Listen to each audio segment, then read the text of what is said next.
Praise the lord. ప్రభు అయిన యేసుక్రీస్తు యొక్క ప్రశస్త నామములో మీకు శుభాలు తెలియజేస్తూ ఉన్నాను.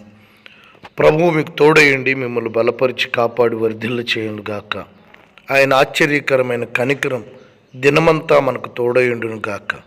ఈ దినము కొరకు సిద్ధపరచబడిన దేవుని వాక్యం యాకోబు పత్రిక 4వ అధ్యాయం 8వ వచనం. దేవుని యొద్దకు రండి, అప్పుడు ఆయన మీ యొద్దకు వచ్చును. ప్రియ దేవుని జనాంగమా, దేవుని యొక్క లేఖనాన్ని మనం స్పష్టంగా గమనిస్తూ ఉన్నాం. అదేమిటంటే దేవుడు మన యొద్దకు వచ్చును. మన యొద్దకు దేవుడు వచ్చినప్పుడు ఏం జరుగుతుంది? మన యొద్ద ఉన్నటువంటి చీకటి,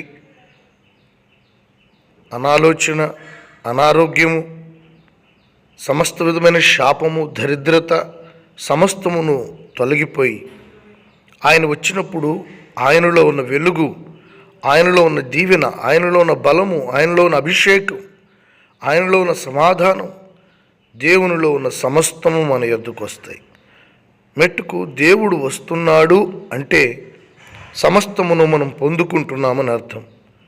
దేవుడు మన యొద్దకు వచ్చినప్పుడు దేవుని ద్వారా కలిగే సమస్త దీవెనలు మనం అనుభవిస్తాం. దేవునికి ప్రార్థిస్తాం, దేవుని స్తుతిస్తాం, దేవుణ్ణి ఆరాధిస్తాం. దేవుడు మన యొద్దకు వచ్చినప్పుడు దైవికమైన వాతావరణాన్ని చూడగలుగుతాం. మన చుట్టూ దేవుని సన్నిధి ఆవరించుట, దేవుని వెలుగు కమ్ముకొనుట మనం గమనించగలుగుతాం.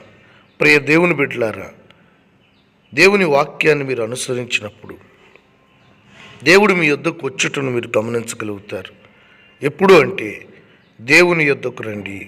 మనము దేవుని యొద్దకు వచ్చినప్పుడు, దేవుని యొద్దకు మనము సమీపించినప్పుడు, ఆయన యొద్దకు ఎందుకు రావాలి? ఆయన అనుగ్రహించే సమస్తాన్ని మనం పొందుకొనుట కొరకు, ప్రాముఖ్యంగా నీ ఆత్మ రక్షణ కొరకు, నీ ఆధ్యాత్మిక ఎదుగుదల కొరకు, మాయలోకంలో, పాపలోకములో, భ్రష్టత్వంలో పడిపోకుండానట్లు దేవుని సహాయం కొరకు, దేవుని కాపుదల కొరకు, అపవిత్రమైన చీకటి అంధకార క్రియల మీద జయము కలుగునట్లు, దేవుని ఆత్మ సహాయం కలుగునట్లు దేవుని యొద్దకు రావాలి. మరి నువ్వు దేవుని యొద్దకు వస్తావా? దేవుని సన్నిధికి వస్తావా? దేవుని మందిరానికి వస్తావా?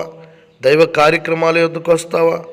అయితే దేవుని యొద్దకు వచ్చువాని యొద్దకు ఆయన నిశ్చయంగా వచ్చే దేవుడే ఉన్నాడు. ఆయన నీ యొద్దకు వచ్చి నిన్ను బలపరిచి నీ కుటుంబాన్ని, నీకు కలిగిన సమస్తమును, నీ యావత్తును ఆశీర్వదించి ఫలభరితంగాను, దీవెనకరంగాను, ఘనంగాను మారుస్తాడు. నీ బ్రతుకే మారిపోతుంది, నీ చరిత్ర మారుతుంది, నీ పరిస్థితులు మారుతాయి. దేవుని యొద్దకు రండి, ఆయన మీ యొద్దకు వస్తాడు.